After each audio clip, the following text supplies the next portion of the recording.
What's the most elaborate lie you've ever convinced a child to believe?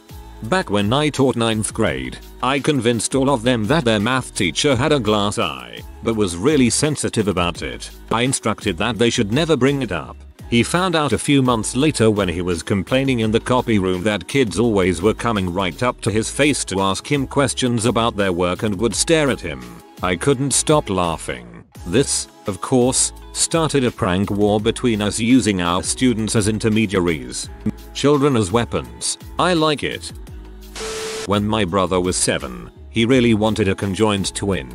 So, I gave him some twin growing pills to take, which were some kind of candy. I wasn't trying to kill him here, and a few seeds to plant in the flower bed. Then, obviously, the twin would grow in the flower bed, and somehow, the medicine would make it so the twin could be attached as soon as it sprouted it up. My brother was so excited, and why shouldn't he be? He was going to get a brand new conjoined twin brother. But the next day, I found him crying and stomping down flowers in the backyard. It turns out he had second thoughts about attaching another living thing to his neck for the rest of his life, and he was going to make sure that twin did not make it. Who is the real monster here? Some, like my mom, said I was the real monster, but I have never even tried to brutally murder my own twin.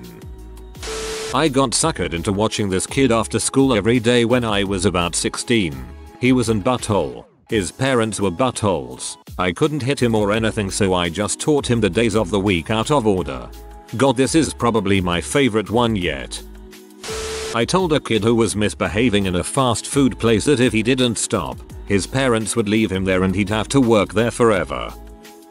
I never wanted to use the toilet as a small kid, and my parents came up with an unusual way to potty train me. They told me that Batman, huge fan, had a computer on which he tracked if I was using the toilet, and that if I did I would be allowed a ride in the Batmobile. I was potty trained that same day. Then my parents wondered how to keep their promise, so they called up a nearby Warner Brothers theme park and explained their quandary. The people from the theme park then arranged that I could ride in a big Batmobile there with Batman. Robin gave me a pencil sharpener and everything. It was awesome. TLDR. Took a crap. Got to ride shotgun with Batman. Batman, huge fan, had a computer on which he tracked if I was using the toilet. Batman, why don't you have a seat? When I was younger, I worked at an overnight summer camp. For a time, I was helping lead a cabin of 7 and 8-year-old boys. We were at lunch one day, and I had finished eating earlier than anyone else at the table. I was using my fork and knife to absent-mindedly tap a beat on the edge of the table. The kid sitting next to me asked, "Hey, do you play the drums?" Telling little white lies was second nature to us camp counselors, so I told him that I did play the drums. He asked me if I was in a band. I told him I was. "Oh, man. Are you famous?" he asked. "I doubt you've ever heard of us. We're called Jimmy Eat World." This was around the time that The Middle was being played on all the top 40 radio stations. Well, the kid thought that it was awesome. He started telling everyone, and the rumor spread throughout the camp.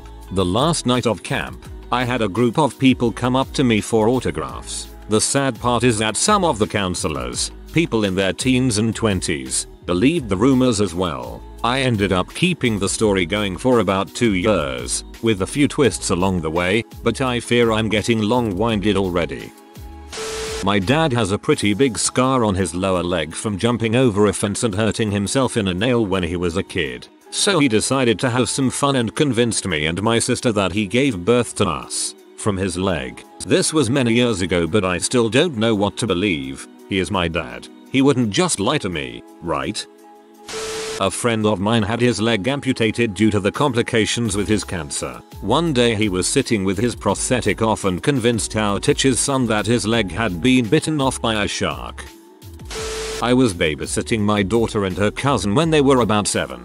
I was very tired and just wanted some rest, so I had an idea. We all sat at the dining table and I pulled out a compass. If you concentrate real hard, you can amplify your brainwave energy to move objects, I told them. I kept an unseen refrigerator magnet on my knee under the table and proceeded to make a lot of straining faces until I finally made the needle spin. As I walked away, I told them, if you put your mind to it, you can do anything. For the next 2 hours, I had peace and quiet as they stared intensely at the compass. That is parenting at its best.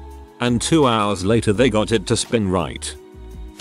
Apparently when I was a child my dad tried to convince me that giraffes say Jimmy Jimmy like how dogs say bark woof and cats say meow. It never really stuck, but I luckily have a cousin about 4 years old. Last Christmas I decided to teach him giraffes say Jimmy Jimmy, and he seemed to buy it. Just had to test him on it along with what tigers, elephants, and horses say. Come this Christmas, I decided to ask him again, what does a giraffe say, and to my delight I received a joyful response of Jimmy Jimmy and a smile. I did almost the same thing. I taught my friend's daughter that they say giraffe giraffe complete with waving their hands in the air. I got her to learn that down pat, and never told him about it. I consider that a funny Easter egg for him to discover months later. My nephew at the age of 5 heard a scary story. It's a town myth about giant humanoid monkeys that live up in the hills. Anyways, it freaked him out. He was already a really emotional boy. Scared easy, cried easy, mad easy. So when he heard this story he couldn't sleep. Everything started scaring him. We took stuffed animals out of his room because they scared him at night. Left the lights on. Anyways, I pick him and his younger sister up from school at least 3 days a week. My car has a replacement shifter knob. It is an Autobots logo. So here is this kid freaking out about monsters, and what have you when it hits me? Me. Hey PJ. Nickname. You know how you asked about the Autobot logo? Well, I didn't want to tell you because I was told to keep it secret, but it is an Autobot. I only tell you no because you don't have anything to fear with that parked out front every night. I lived with my sister at this point, so now my nephew believes my car is Silverhawk the Autobot. It was a long story of how I came to own the car. He slept good after that. TLDR. My car is an Autobot that protects my nephew from giant monkeys. And the Uncle Award of the Year goes to... I told my little brother that if he wants a beard, he should just pluck a bunch of my dad's leg hair, plaster it on his face overnight, and the next day, they'll take root and become a beard. My dad was so confused when my brother kept attacking his legs. I think this is more cruel on your dad. Getting your leg hair pulled hurts like heck. My sister used to take a plate full of food upstairs and put it in the attic. She had to do this so that her pet murderer wouldn't get hungry. He was still hungry of course, and should I ever venture up there he would eat me. She told a lot of stories about her murderer. Some were actually pretty convincing to a 6-year-old. I'm waiting for my niece to grow up a bit more so I can do the same. Though maybe not a murderer. Probably just an elephant I'm hiding up there. So you could call it the elephant in the room then. P.S. Your username is perfect for you. Okay, I got one. My family used to buy storage units and sell the contents, like Storage Wars. One day, my brother came with us and he helped us load the truck with our newly acquired loot. There was a box of papers and a few pictures of this little black baby fell out. We told him they were his baby pictures. His eyes widened and he yelled I used to be black. He believed he was a little black kid for a while, which is funny because we were a poor white trash family. Only in America could a poor black boy grow up to be a rich white man. I was sitting and reading in the library of my high school years ago and my friend and his family came walking by. He and his father had to go and do something in the administration area close by, so his mother and younger sister, about 7 years old, were waiting in the library. At the time, I was growing a beard for a play I was in. We had the following dialogue. Her, 13 MGAR. Me, making little kid voice. Yes Susie? Her, you have a beard. Me, I look down and feel it and go wide-eyed. I do have a beard. There is a pause as she looks at me. Her, how did you do it? Me, I lean in, looking back and forth. You want me to tell you the secret? She nods her head hard and quickly. Me, for the past month, I have been waking up early and going into my bathroom to the mirror and doing this for an hour. I then make a scrunched up face and my face slightly reddens as if focusing really hard on something. Her, woo woo woo woo www. Pause. Her, what if your beard gets so long that. Me, I'd become Santa. Her, no I mean so long that you could Me, I'd be Santa. Her, no I mean that if it got so long that you could take your beard and lay it all around the school. Me, I'd still be Santa. She decided she was happy with this answer and left me to my reading again. She went back to her mom who was reading a magazine and I zoned out on my book. A few moments later, her mother comes up to me. The mom, "Now look what you've done." She says she is going to go home and grow a beard and she says she is going to have a better beard than her father. I laughed so hard. TLDR. I convinced a little girl that she could grow a better beard than her father. That's just so adorable. You should have talked her mother into attaching a fake beard while Suzy was asleep. Convinced a group of middle school friends that when a Japanese person bows, they want you to rub their head for good luck. Probably not elaborate but just about convincing enough to a group of 15-year-olds when I was back in middle school. Also, credit to Scott Adams, Dilbert, for this. After to uni I want to be an English teacher in Japan. I'm going to warn them that this is a thing we Westerners will think, and that it's polite to return the favor if the Westerner bows. I've convinced my 6-year-old son that Applebee's isn't actually a restaurant, but a front for a heck dimension used to punish people. That way, when I'm in front of strangers I can simply threaten to take him to Applebee's and he immediately behaves, and any mandatory reporters within earshot just smile and laugh. I've also told him if he says the word Applebee's 3 times I have to take him there. I'm just imagining this kid as a teen. No, frick you, Dad. You can go to Applebee's for all I care.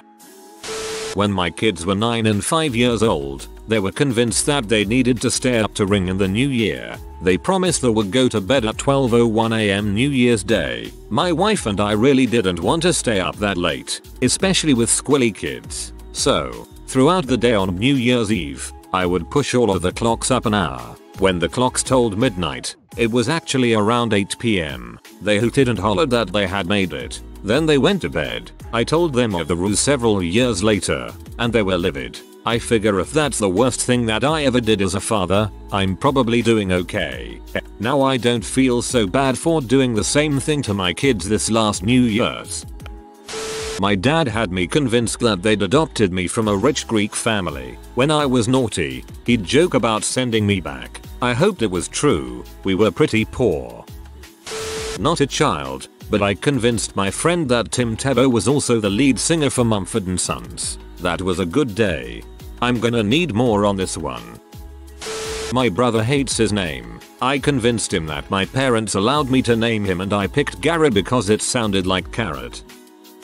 My sister's birthday is on the 30th of October. Now, I'm going to have to tell you something, and I'm not sure if you're going to like it. Your birthday is on Halloween's Eve. This means that as you grow up you'll be changing, but not quite like the other kids. See, you have 2 families. One who you haven't met yet, you'll meet them this year, on your 6th birthday. Here's the thing, they're monsters. Not like the fairy book kind, but they sure can't show their face in society. So they'll come pick you up at night and take you on a picnic down to the lake. Don't worry, you'll get to know them, and love them. After all, from this year on you'll start turning into a monster too and then you'll have to live with them. I thought she knew I was joking, so there wasn't that much effort for the lie. But after she couldn't sleep for a few nights she finally told mum and I got a telling off. I felt horrible.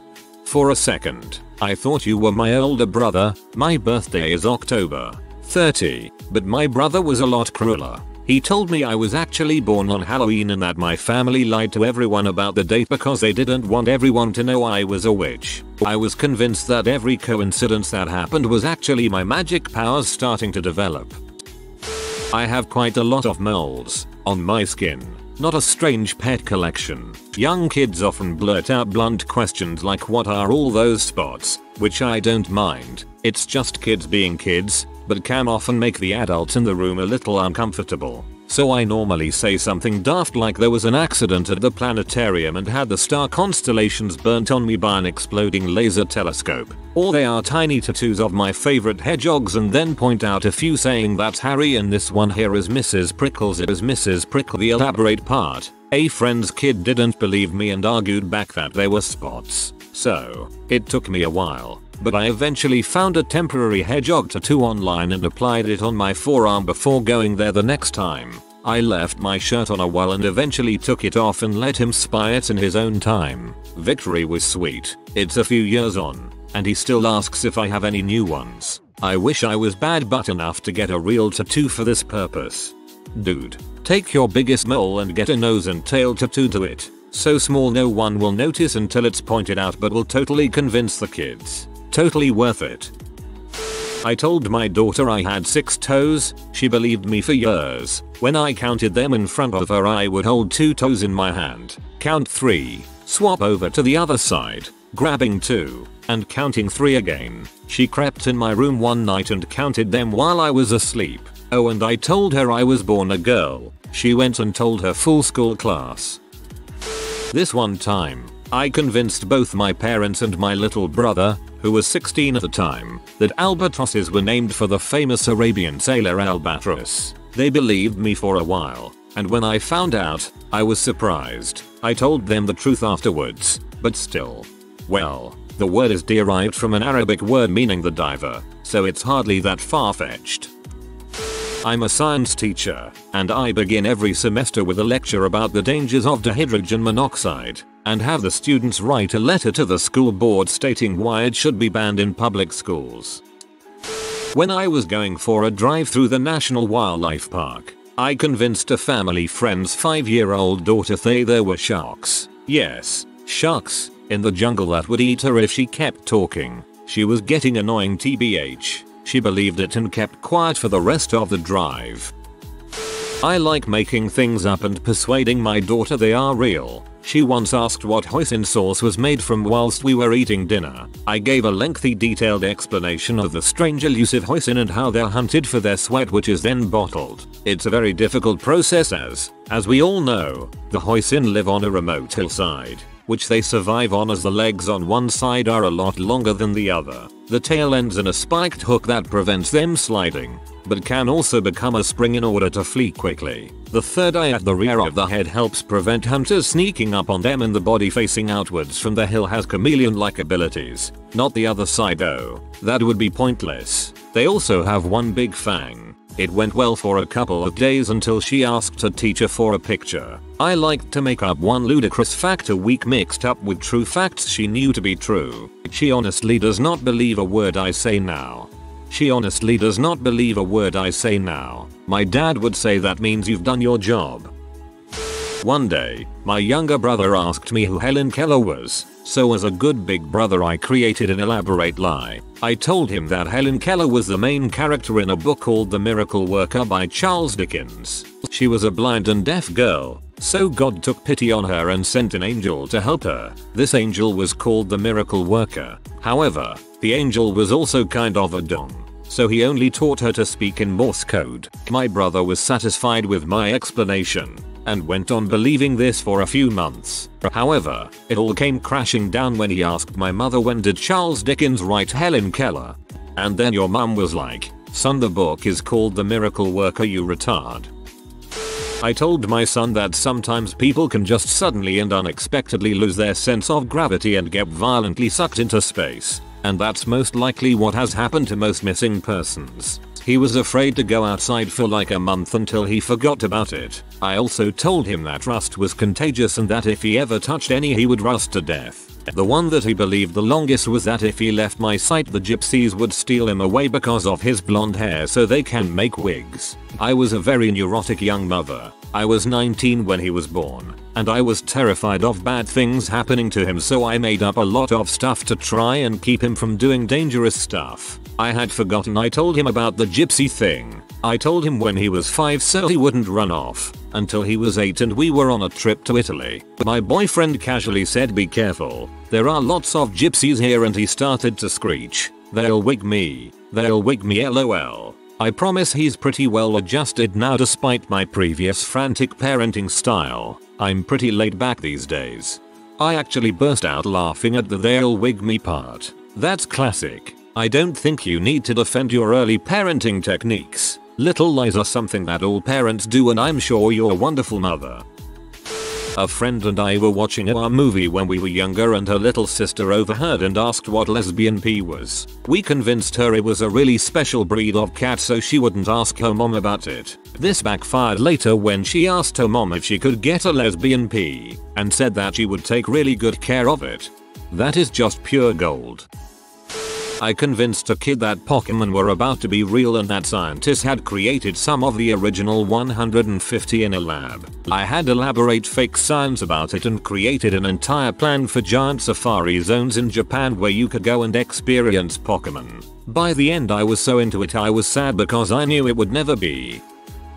I have a much younger sister. When she was in the 3rd grade asked me why buffalo wings are called buffalo wings. I concocted a long, elaborate story about how buffaloes once had large, majestic wings and flew around the prairie. I threw in some lip service to evolution and vestigial organs, which she didn't understand, but she thought I was smart enough that she went along with it. So I convinced her that buffalo wings are the little stubs of once giant wings from actual buffalo, but you can't see them because of the fur. She brought this to school and told her friends until a teacher had to correct her. She read Calvin and Hobbes for the first time a couple months later, and still calls me Calvin's dad when I'm bullshitting her. I'm actually picturing this as a Calvin and Hobbes comic strip now. It's quite humorous. I was an adult leader of a group of 14-year-old Belgian kids in Switzerland, that if they looked really far in the distance they could see a flock of mountain penguins. Most of them were convinced they saw them. Mate's little brother wants a quote. I managed to convince him that a quote is a kind of fish, hence why there is a fishing quota. No, that's not a quote, that's a goatee. It was a beautiful summer's day. I was sitting in a beer garden with my housemate next to a small river heavily populated with ducks. There was a little kid running about chasing the ducks, you know, having a great time. But eventually he picked up a stick and started dishing out the pain, striking the poor helpless ducks. Fortunately, the kid's dad immediately noticed the dark change of events and to stop his son he said, "Stop, don't do that. There's a massive duck down the river and if you keep hitting his friends, he'll get really mad and hit you with a stick." The kid, with an expression of pure horror and regret, turned in our direction. I looked him in the eyes and said, "Oh yeah, it's huge, almost as big as a horse. Be careful." The kid dropped the stick straight away. I think it's safe to say that kid won't be hitting any more ducks. The best part was the nod of approval we got from the dad after we backed up his outstanding, necessary lie. TLDR. If you hit a duck, an angry horse-sized duck will pay you a visit. We convinced our kids age about 5 and 7 that a local tourist tower was a spaceship and that mum was a rocket scientist and had personally built the spaceship. The kids believed this for many years and every time we drove past they would say there's mum's rocket. Good times. Convinced my little brother that the civil rights movement of the 1960s was actually the Civil War of the 1860s. Went on with that for a couple days, telling him some old black people can remember slavery. I convinced my youngest that he was a robot and that we actually bought him from the factory. I'd get wires that were nearby and put them near him while he wasn't looking and then pretend to pull them out of him. I also showed him the movie AI, at the point where they're opening him up to clean out the spinach. He was convinced for a while. He was only 3 or 4 when we did it. I told my son I grew him in a plant pot in the cupboard. I forgot all about it until his stepmom got pregnant with his brother and he asked me if she'd eaten the pot instead. My sister, her kids, her boyfriend and I were staying in a chalet over a few days while the boyfriend went to court. His sister accused him of sexual assault. Totally bogus. By the way, I was in charge of looking after the 3 eldest children, ages 7, 4 and 3. My sister took her younger 2 with her. I let the kids play in the chalet's playground for a few hours to tire them out. When I called then and the 7-year-old had a fistful of crow and magpie feathers. "Look auntie, look what I found," he excitedly told me after I put a movie on for them. "Whoa, nephew, that's awesome. You know you can grow your own birds now," I told him. For once my lie giggles didn't escape my mouth. "Really? You're tricking, aren't you auntie?" "Not at all. I wouldn't do that to you. If you plant them in some good soil and potting mix, and water it every day, and they'll grow into your own beautiful flock of birds. Awesome." And he put them safely in his suitcase, and watched his movie. I thought he had forgotten about it. Days later we get home. I go about my life completely forgetting what I had told him. 6 months later, I'm over their house visiting. My nephew comes up and asks, "Auntie, I planted the feathers and I watered them every day and nothing's happening. I got dead feathers." Remembering the lie, I had to keep going with it. Did you give them some bird seed? Birds need food too.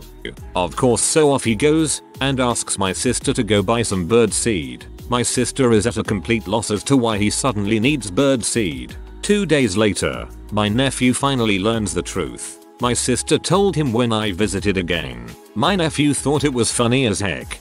Aren't I, he said as he pulled each of the 12 feathers from each different pot plant. My sister told me he actually went out every day for 6 months and watered each feather, made sure to keep them standing, and even guarded them from his sisters and their dogs. I'm still my nephew's favorite person. Birds and thus their feathers carry diseases, I've always been told. If you are new to the channel, you can subscribe. I publish new videos every day. Until then, check another video.